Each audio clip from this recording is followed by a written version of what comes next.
All right, welcome to class, everybody.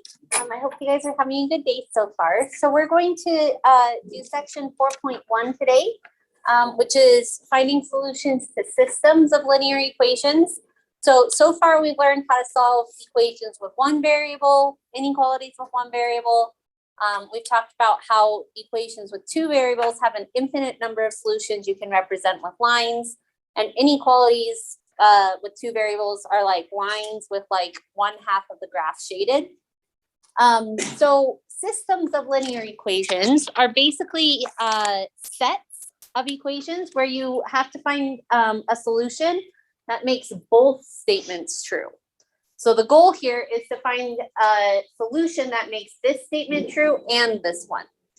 Can you guys see this okay? I'm not sure what's up with the projector and like half of the screen is okay.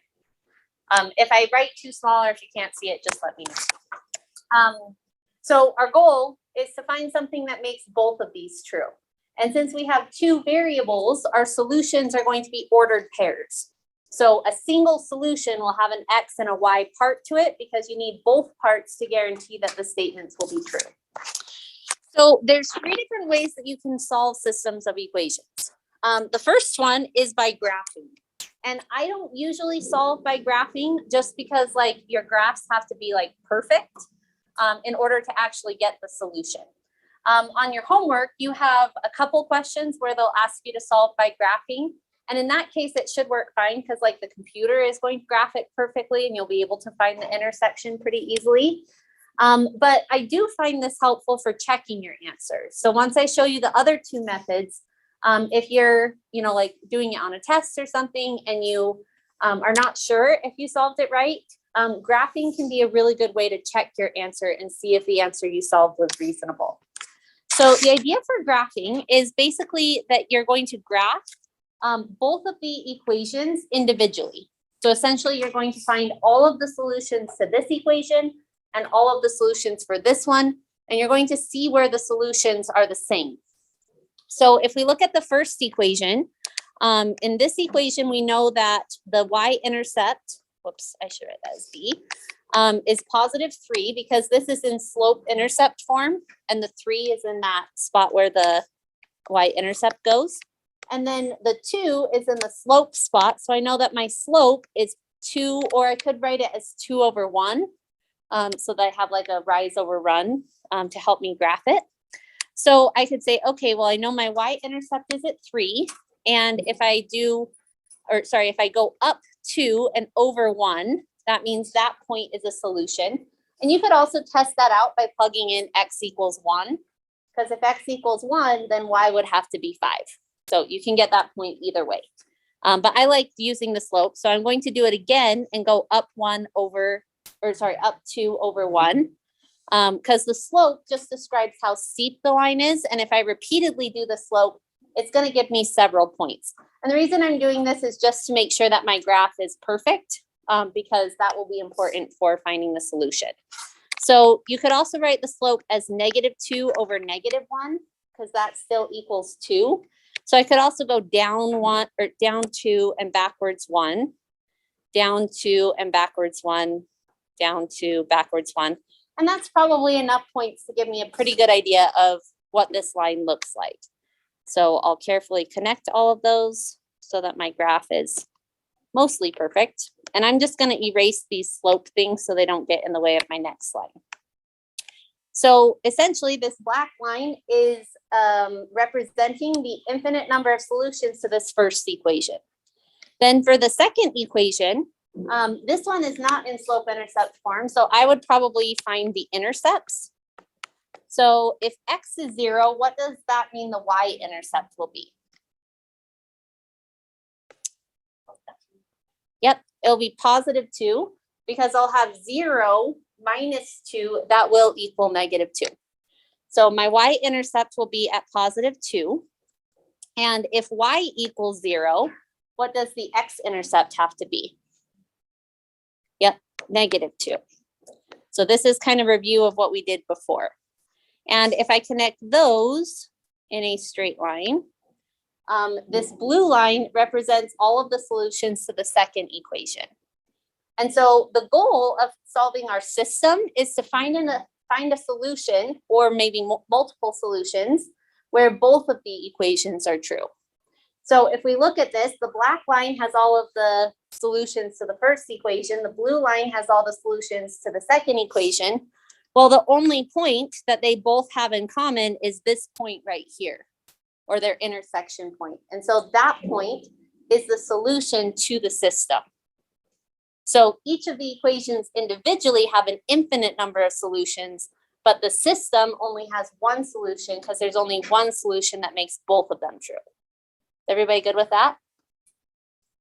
So our solution in this case would be x is -1, y is +1. And that would be the solution to this system.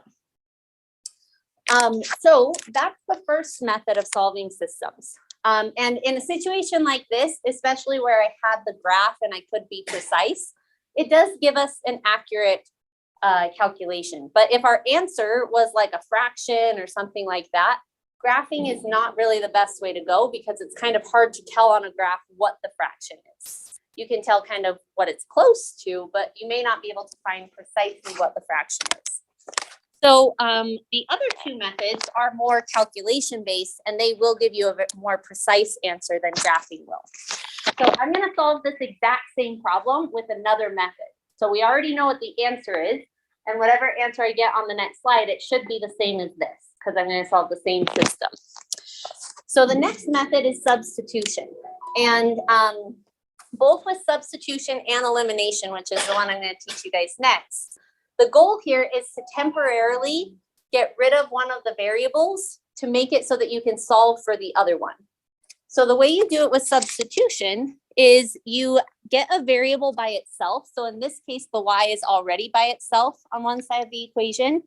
And you look at what it's equal to, and you replace that in for y in the other equation.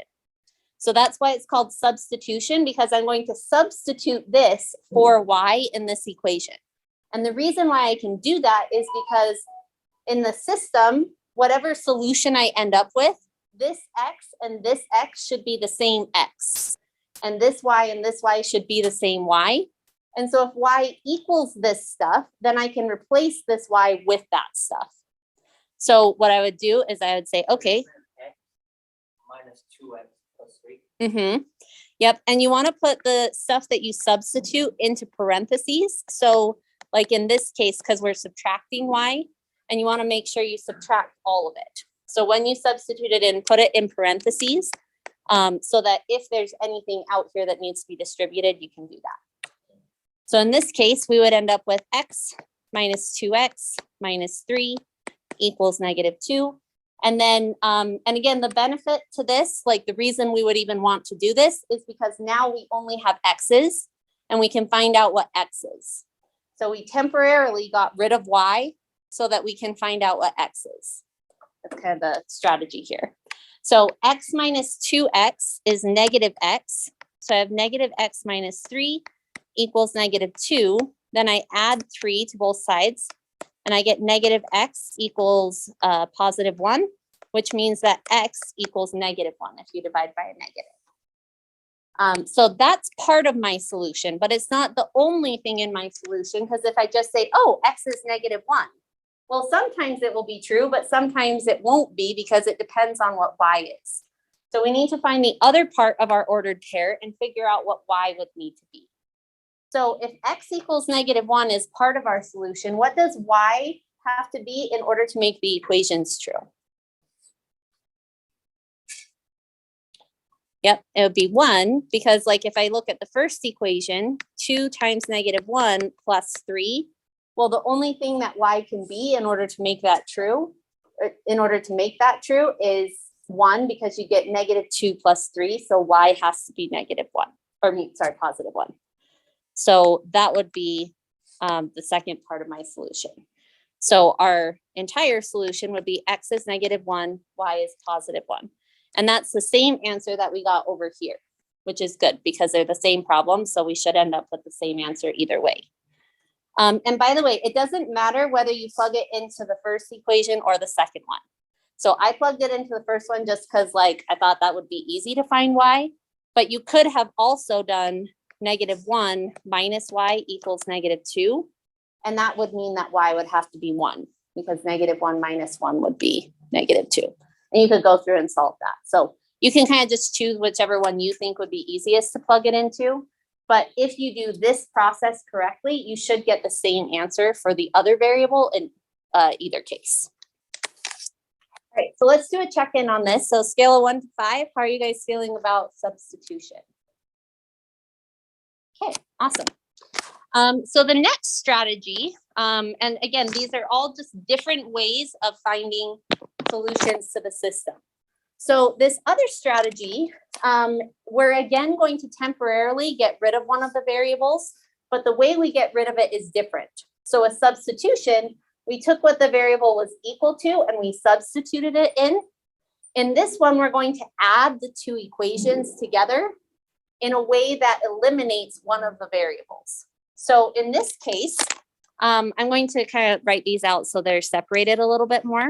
So we have y equals 2x plus 3, and then we have x minus y equals -2. So these are our two equations, and we can add them together because you know how there's like the rule that you can add the same thing to both sides of the equation and it keeps it true. So if we add -2 to this side of the equation, we can add something that's equal to -2 to this side of the equation, and it will still keep the equation balanced. And the benefit of doing this is when we add these equations together, when you do y plus -y, well, that's just going to equal 0. And so you end up with x equals 2x, and then 3 plus -2 is 1. And so essentially, this is why they call it elimination. We eliminated y by adding the equations together. And the benefit to this is now we only have x's, so I can figure out what x needs to be in order to make the system true. So I subtract 2x from both sides, and that gives me -x equals 1, which means x equals -1. And then just like we did in our last example, we can use this answer to help us figure out what y needs to be. So we would say y needs to equal 2 times -1 plus 3, which equals 1, just like we found last time. So our solution is -1, 1, which is that same solution we got in previous problems. And again, you don't have to use the first equation. You could use the second one, just like we did on the last one. So how do you guys feel about that one? Scale of 1 to 5. Okay, awesome. So let's talk about when you want to use which method, because either method will work for any problem. They are just two different ways to find the same answer, but different methods are easier depending on what your equations you're working with. So substitution is usually easiest if the variable is already isolated. Like in this problem we solved, the y was by itself. And so if you have y equals something, or it could be x equals something, that's pretty easy to substitute because you already know, well, I can just take this stuff and put it in for y. It's also good to use substitution if it's pretty easy to isolate a variable.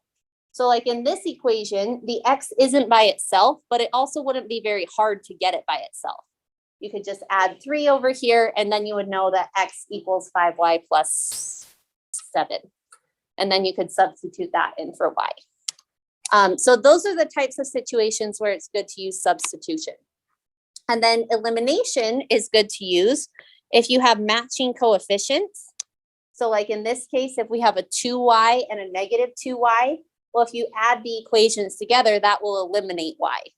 So that's a good time to use elimination. And it's also good to use elimination when it's equations are in standard form. Because when you have equations in standard form, it would be kind of hard to get the y or the x by itself to do substitution. Because like if you were going to substitute for y, you'd have to subtract 4x and then divide by 3. And then you'd have a whole bunch of fractions that you're now substituting in. And so if it's in standard form, it's usually easier to use elimination. Now, this one is a little bit different than the example we did, because if we were to add these equations together right now, nothing would eliminate, right? Because like I'd get 9y and 10x, so neither one of them would eliminate.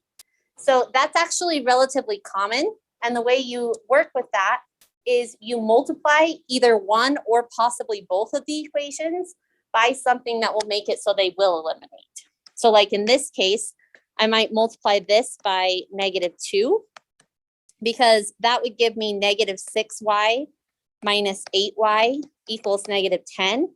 And that equation is basically the same equation as this one. It's just like written in a different form, but it still contains all the same information. And so if I took this version of that equation and added it to this one, then the y's would eliminate. So a lot of the time you will need to do that when you do elimination. But hopefully that's not too complicated to know like when you need to do that. And technically you could also eliminate the x's if you wanted to. So you can just choose whatever you think is easiest. In the case of the x's though, you'd have to probably make one of them 12x and then one of them -12x. So that would be a situation where you might have to multiply both equations by it. So probably the easiest way to solve this set would be to eliminate the y, because you only have to multiply one equation. Yeah. So nothing gets eliminated. Yeah, sometimes you can do it by just multiplying one. Like in this case, if we multiply 3y by -2, then it will cancel out with 6y. So sometimes that will work, but like if this had been another number and you wanted to eliminate the x's, then you would have had to like multiply by 3 to make this a 12x and multiply this by like -2 to get a -12x. So it kind of just depends on what the numbers are. Any questions on this? Okay. And in some problems, both methods are equally easy. So in those problems, you can just kind of choose whatever method you like. Like in this one, for example, like technically these had matching coefficients. Like this was a 1y, this was a -1y. And so it meets this requirement, but it also meets this one. So you could just kind of choose whichever one you like the most. So let's go through some examples. So on this one, what method do you guys think would be easiest? Substitution or elimination? Substitution.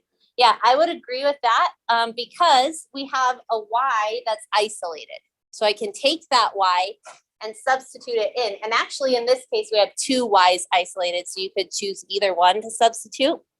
But I'm going to take this y and take what it's equal to and substitute it into the other equation for y. And that gives me 2/3 x minus 1/5 equals -1/4 x plus 5/6. And so this is good because we now only have x's. And in order to solve the system, it's nice to have one of our variables temporarily out of the picture. So we're going to try to solve for x, but I don't really like working with fractions, especially in an equation that complicated. So what could we multiply by that would cancel out all of the denominators? Any ideas? 12. So 12 would cancel out everything except for the 5. That's okay. But maybe if we did 60, because 60 is 12 times 5. So I think that would work. So if we multiply both sides by 60, 60 divided by 3 is 20. Then 20 times 2x is 40x. 60 divided by 5 is 12. Times -1 is -12. 60 divided by 4 is 15. Times -1x would be -15x.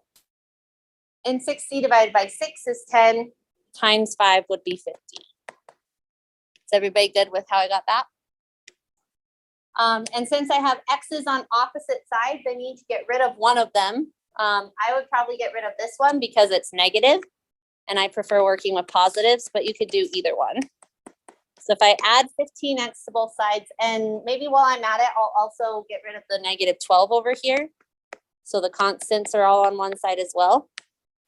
So when I do that, these two cancel out and I end up with 55x equals 62, thanks. And then divide by 55, and that tells me that x equals 62 over 55. I don't think you can reduce that at all, so that would be part of your solution. But in order to get an entire solution, we need to also know what y is.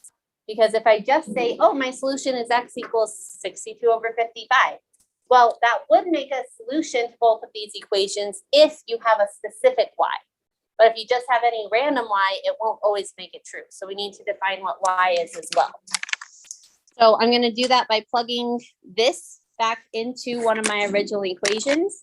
So I'll just do the first one because it has, I don't have to multiply by a negative. So I'll do y equals 2/3 times 62 over 55 minus 1 over 5. 2 times 62 would be 124. 3 times 55 is that 165 maybe? Someone check me on that. Okay, great. And in order to subtract the fractions, I'm going to need common denominators. So let's make this 1/5. So it has a common denominator of 165. So 5 times what would equal 165? Anybody have that? Because I want to make this have a common denominator. 8? Oh, 33? Okay, perfect. So we multiply top and bottom by 33. So that gives me negative 33 for this. Is everybody good with how I did that? I kind of did a couple steps in one there. So, okay, so then I subtract that. 124 minus 33 is 91. Is that right? Cool. So that is what y would equal. So our solution to this is going to be 62 over 55, 91 over 165. So that's our solution to this system of equations. Now, I don't think you guys have anything that bad on your homework because I just like made up these fractions when I was making the slides. So obviously, if you make up a system of equations, you might get some messy answers. So I think most of the time you guys are going to have whole numbers as your solution. But even if you did have fractions, that's how you would go through and solve it. So any questions on that? Okay. Or do you have any questions on how to determine which method is easiest? So we chose to do substitution here. Is it clear to everybody why that would be the easiest? Because like you could do it with elimination, you know, like you could multiply maybe this by a negative and then can't eliminate the y's. But that would be really nasty because then you'd have to do 2/3 x, like plus a positive 1/4 x, and like you don't want to have to do that. So substitution would probably be the easiest way here. So let's do another example. On this one, do you guys think it's going to be easier to do substitution or elimination? Yep, I would agree. Elimination is probably going to be easiest, although substitution wouldn't be terrible because you could add the y and then subtract the x, or I mean the 7, and that wouldn't be terrible. So this might be one where it's like you can kind of choose whichever one you like the best. But I agree that I think I would like to do elimination. So which variable do you guys want to eliminate, x or y? Okay, you guys want to eliminate y? Yeah, and that looks like that would probably be the easiest because we have a negative 2y and a negative y. And if I want to make them have this, like be able to eliminate, what would you multiply this equation by? Yep, negative 2, because if you go negative y times negative 2, this is going to become a positive 2y, which will match this one. Or, well, not exactly match, but they'll be opposites, so they'll eliminate each other.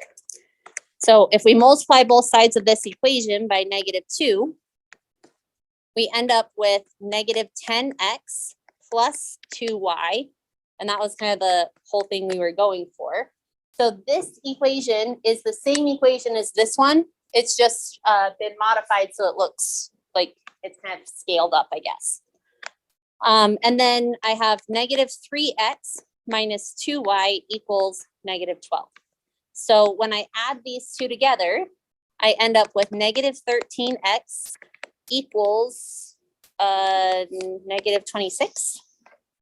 And when I divide by negative 13 to get x by itself, I find out that x equals 2. So this is part of my solution, but if I just say x equals 2, the equations are not guaranteed to be true. I also need to define what y needs to be.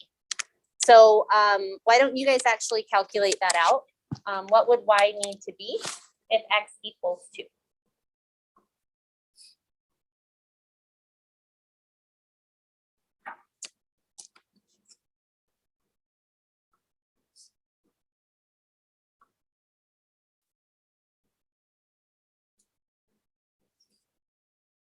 Okay, everybody call it out.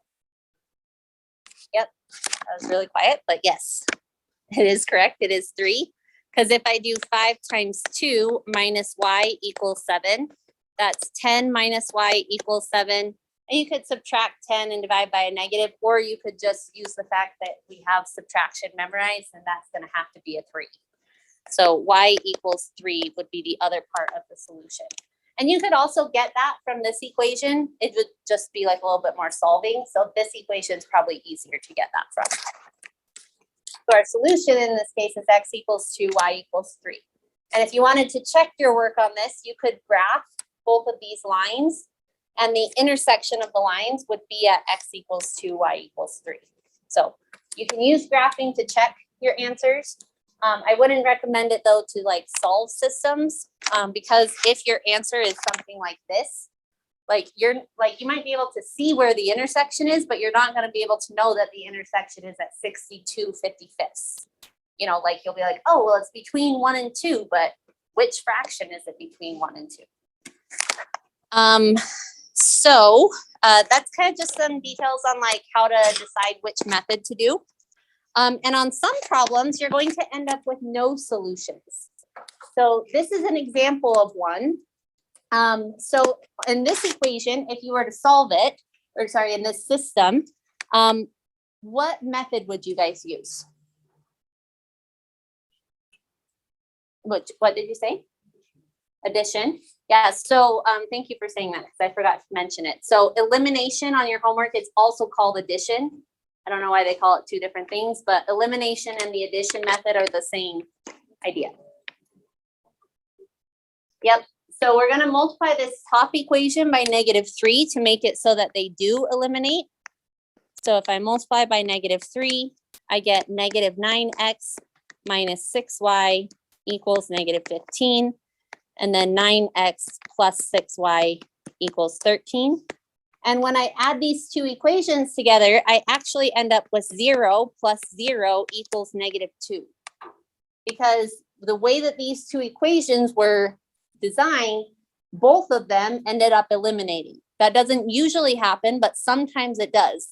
And when you get this and you end up with a false statement, this is a situation where you have no solutions. And if we look at a graph of this, it will make it a little bit more clear why this is the case. So let me open up Desmos.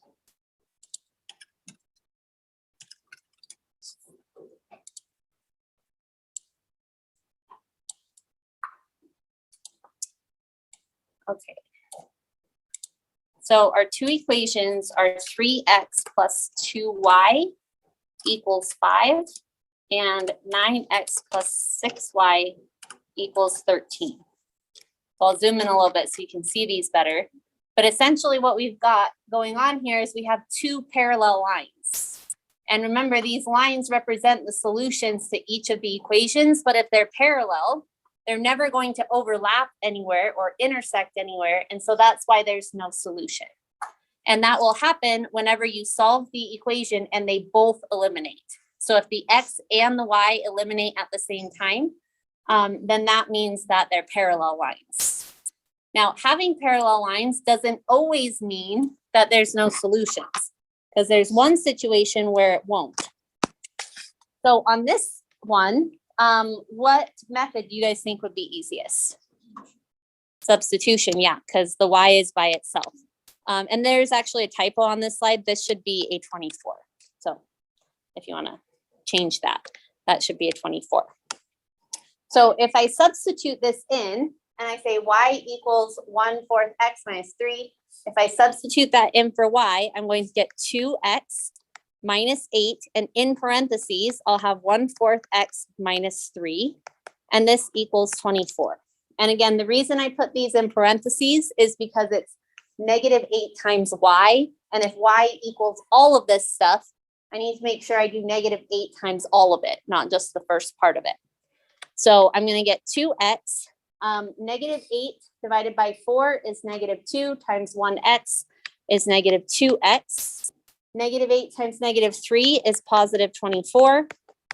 And if I simplify this equation, 2x minus 2x ends up equaling 0, and I get 24 equals 24. So this is, again, another situation where when I went through my process, both of the variables ended up going away. So like in this case, we did elimination and they both eliminated. In this case, we substituted, but when we substituted it, the x's ended up canceling each other out. But this is a case where you'll have an infinite number of solutions. And the reason for this, if we graph it,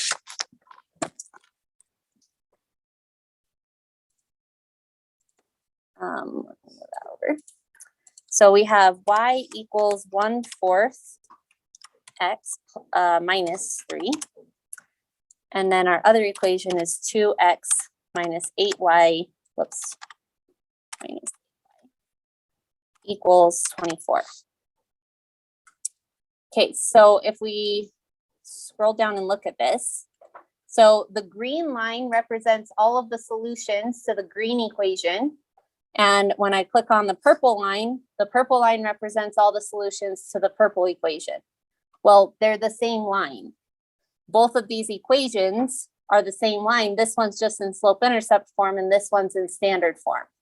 And so because of that, you end up having an infinite number of solutions to the system because there's an infinite number of places where those two lines overlap. And so the way that you'll know that this is happening is when both of your variables get eliminated, but you end up with a true statement. So when they both get eliminated, that means that they're parallel lines, but it's possible they could be parallel lines that are the same line. And that will happen when you end up with a true statement. Versus on this one, where you had parallel lines that were separate from each other, you ended up with a false statement. So if you end up with a false statement, you'll have no solutions. If you have a true statement, then it'll be an infinite number of solutions. Yeah. Oh, I was just saying, if you turn that into slope intercept form, then it equals y equals 1/4 x plus minus 3. Yep. So that would be another way you could do it as well. But usually, I mean, you wouldn't want to do that for like any system because most of the time they're going to be different lines and they will have a solution to them. So like you might not know going into this that it's going to eliminate it. And then like once you got into it, you'd be like, wait, like all the x's went away as well. And so you look at the result of what you end up with. And if it's true, you have an infinite number of solutions. If it's false, like this one, then you have no solutions. So here's a summary of everything we just talked about. Oops. Oh, I don't know how to get rid of a ruler. That's weird. So here's a summary. This is when it's good to use substitution. This is when it's good to use elimination. And then you have 3 possibilities of what types of solutions you might end up with when you're solving a system of equations. Most of the time, you'll get one solution, and that's going to be like if you were to graph the equations, they're going to like cross somewhere. So there'll be like different lines. They'll cross at a certain point, and that point is the place where they're both true. So that would be one solution. Infinite solutions is when you like go through the solving process and both variables go away and you end up with a true statement. And that means that they're parallel, but they're also the same line. No solution happens when you go through and solve it, both variables go away, and you end up with a false statement, which means they're parallel but not the same line, in which case there's no solutions. Any questions on any of that? Okay, so I'll let you guys start working on your homework. And if you have any specific questions you'd like to go over, let me know. I think there is one problem with fractions that maybe I'll go over first. Let me find what number it was though.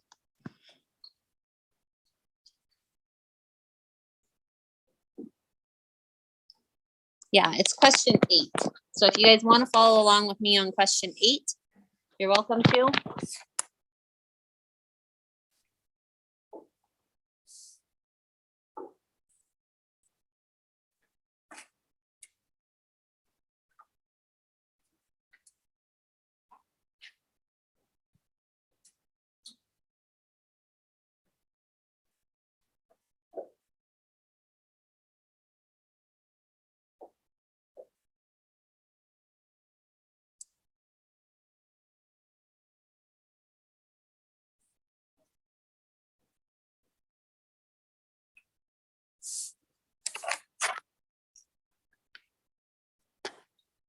All right, so on question 8, this fraction problem is different than the one that I solved like earlier in class, because in this case, we don't have X or Y isolated. So it was, I think, this example where we use substitution because we had Y equals the stuff that involves fractions. X equals the stuff that involves fractions. But like in that case, it wasn't too hard to use substitution because we had Y equals stuff. So we could substitute that in for Y. But on question 8, that's not the case because in this one, the fractions are multiplied by X and Y. So on this one, I probably will end up using elimination. And the problem said to solve it with the addition method, which is the same thing as elimination. But when the instructions tell you what method to do, they're just kind of giving you a hint as to what might be easiest. You don't necessarily have to use that method because either method will still give you the correct answer. So I'm probably going to end up using elimination. But before I even do elimination, I think I want to get rid of the fractions just so I don't have to worry about it. So to get rid of the fractions in this first equation, I'm going to multiply everything by 4, which gives me 4 divided by 2 is 2. 2 times 1x is 2x. Because I don't want to work with the fractions. And because I have a 2 and a 4 in the denominator, and if I multiply by 2, it will cancel out, a 4, it will cancel out the 4, and it will also cancel out the 2. So the number you choose is kind of like the common denominator. Like if you were finding a common denominator, you choose that number. I think it's technically called the least common multiple. So then you do 4 times 1/4 y, and 4 divided by 4 is 1. 1 times 1y is just 1y. And then -4 times 4 is -16. So that equation is the same as the first one they gave me. It's just in a form that's a lot nicer because you don't have fractions. And then for the second equation, what number would I multiply by here? Yeah, 15 would be a good number because 15 divided by 3 is going to divide evenly, and 15 divided by 5 will divide evenly.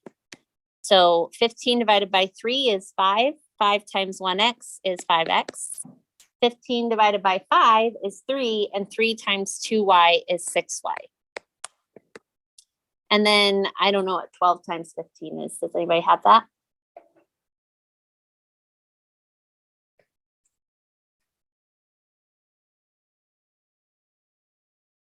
One. 180.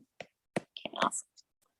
All right, so this still isn't in a form where I can do elimination, but it's way easier to see what I need to do to be able to do elimination. And actually on this one, you could do substitution pretty easily because you could subtract 2x from the first equation and get y by itself. So this one, I mean, the instructions said to use elimination, so I'll go ahead and use that method. But it wouldn't be terribly hard to use substitution if you want, like if you prefer that method. So what would I need to multiply the first equation by to get the y's to eliminate?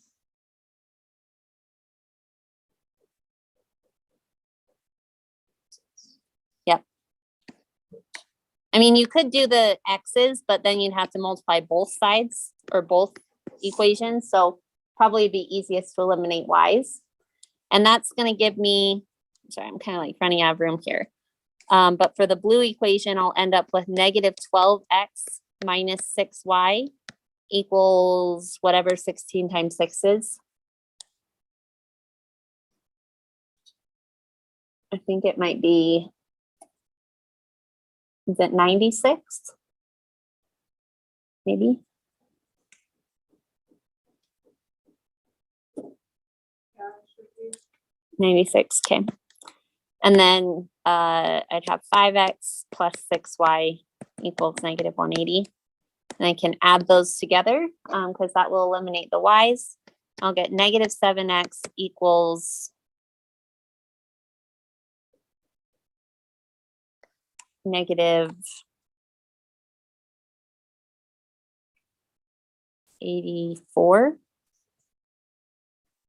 I feel like that's a different answer than I got last time. Did I make any mistakes in this so far? No, it's a negative. Oh, never mind. Oh, never mind. Sorry. I was getting confused because in my last class we went through this question, but I did someone else's problem. So they had different numbers. And I was like, I swear it wasn't negative 84, but that would be why. And then to finish this off, I'll divide both sides by negative 7, which gives, I think, 12.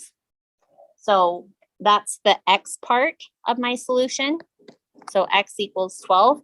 And then figure out what y is. I just need to plug that back into one of my equations. So I'll just go ahead and plug it into the first one. And I'll get 1/2 times 12 equals, whoops, plus 1/4 y equals negative 4. 1/2 times 12 is 6. So I get 6 plus 1/4 y equals negative 4. Subtract 6 from both sides and I get 1/4 y equals negative 10. Multiply both sides by 4 and I get y equals negative 40. And so that would be the other part of my solution. And actually, I forgot to, this might have been easier. You don't necessarily have to plug this back into the original equations if you trust your work. Because these equations are like the same as these. So if you wanted to, you could also plug it in here.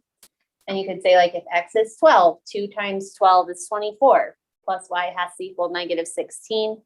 And if you subtracted 24 from negative 16, you'd get the negative 40. So that would actually probably be easier than plugging into the fraction equation. But you get the same answer either way.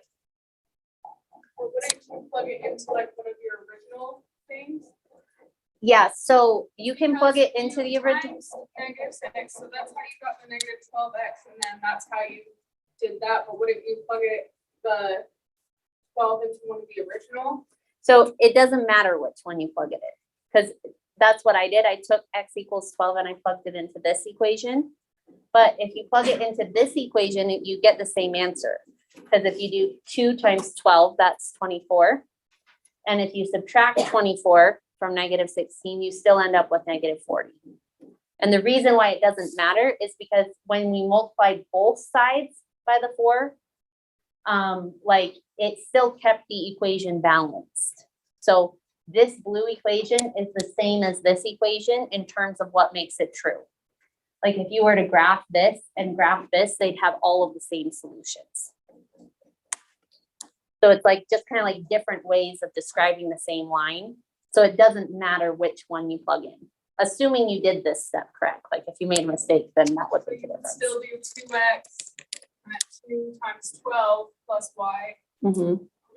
Yep, or you could plug it in this one or the other, like any of the equations along the way, you could plug it in and you get the same answer. Yep. Does anyone have any questions they want me to go through? Yeah, which number is yours? 14. Okay, let me actually just make a new slide and I'll solve it with your numbers. So what were your numbers?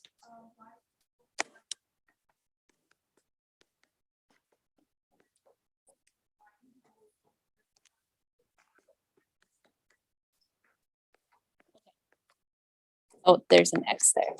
like that. Oh, 3/5 on the last part. Like that. Okay, awesome. So on this one, do you think it's going to be easier to do substitution or elimination? Or you could get rid of the fractions first and then decide.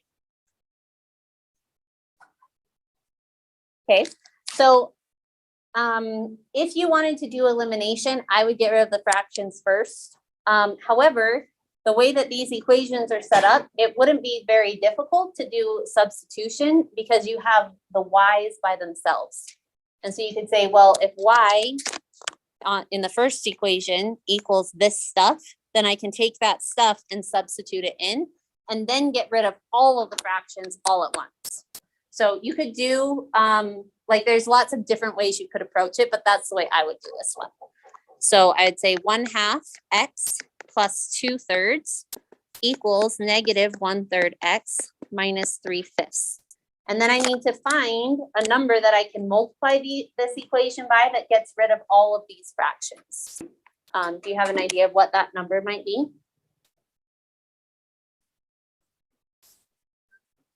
30, okay, yep, that should work. So if we multiply both sides by 30, I end up with 15x plus 20, I think, because 30 divided by 3 is 10, times 2 is 20. And then if I multiply this side by 30, 30 divided by 3 is 10, -1x times 10 is -10x. 30 divided by 5 is 6, 6 times -3 is -18. And then once I get it to here, then I just solve for x. So since I have x's on opposite sides of my equation, I'm going to get rid of one of them. And I'm going to get rid of the 10x because I don't like working with negatives as much. So I get 25x plus 20 equals -18. And then I'll subtract 20 from both sides, which gives 25x equals -38. And then divide both sides by 25. And that gives x equals -38/25. And I don't think you can reduce that at all. So that would just be the x part of your answer. And then you take that and plug it into whichever equation you think would be easiest. I would probably plug it into this equation because when you do, sorry, make it a little smaller so you can see it. Oh, maybe that doesn't work. Oh, it's because it's at the bottom of the slide. But because, well, actually, I think they might both be equally hard. So just choose one and plug it in. And you're going to have to like find common denominators to be able to add the 2/3 and stuff. So it might take a little while, but that's kind of the idea of what you do. Any other questions?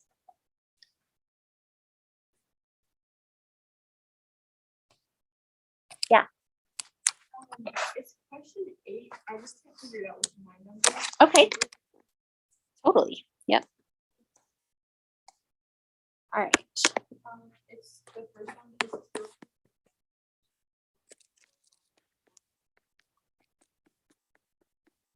Okay. And then the other one is 1/2.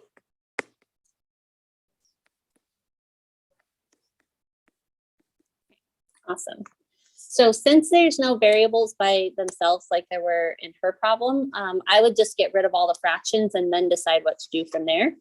So what would you do to get rid of fractions in the first one?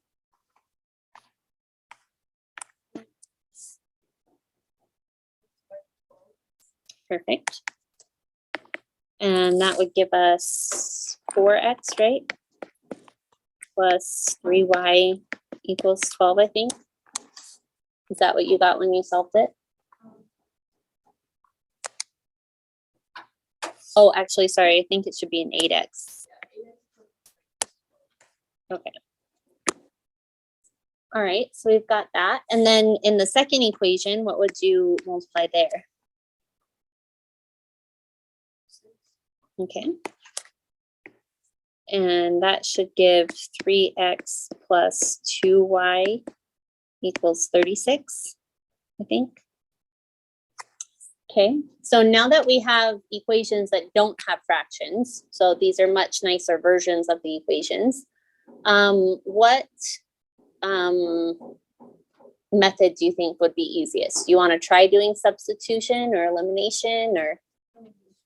Yeah, elimination would probably be easiest, because if we were going to do substitution, we'd have to get one of the variables by themselves. And since they all have coefficients with them or numbers with them, you'd have to divide, which then makes more fractions. And we just got rid of all the fractions. So I agree that elimination would be easiest. And which variable do you want to eliminate?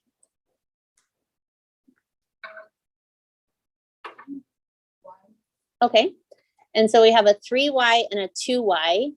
So what do you want to multiply the first equation by? Okay. So if we multiply the first equation by 2, we end up with 16x plus 6y equals 24.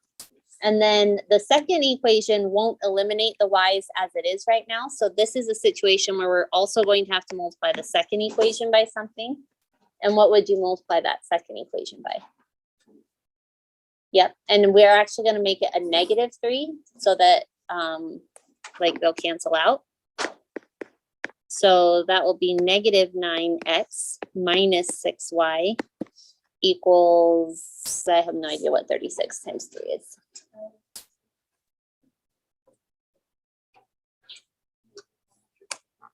Okay. Awesome. So we have our two versions of our equation now, and now it's in a good form where they'll eliminate. So I'll add these together and eliminate the y's, and I'm left with 7x's equals -84, I think.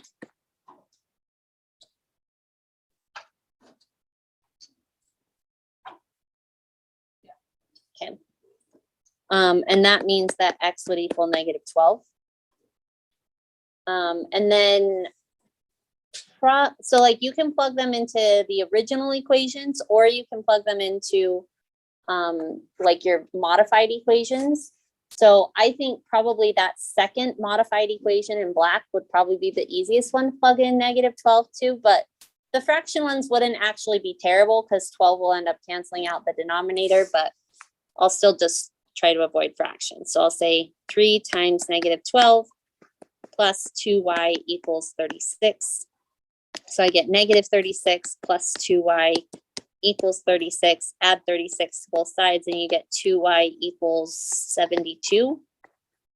And when you divide by 2, I think you'll get 46. So those two numbers should be your solutions. Yeah, you're welcome. Oh, and I didn't realize we went overtime. So I guess it's a good thing there's not a class after us.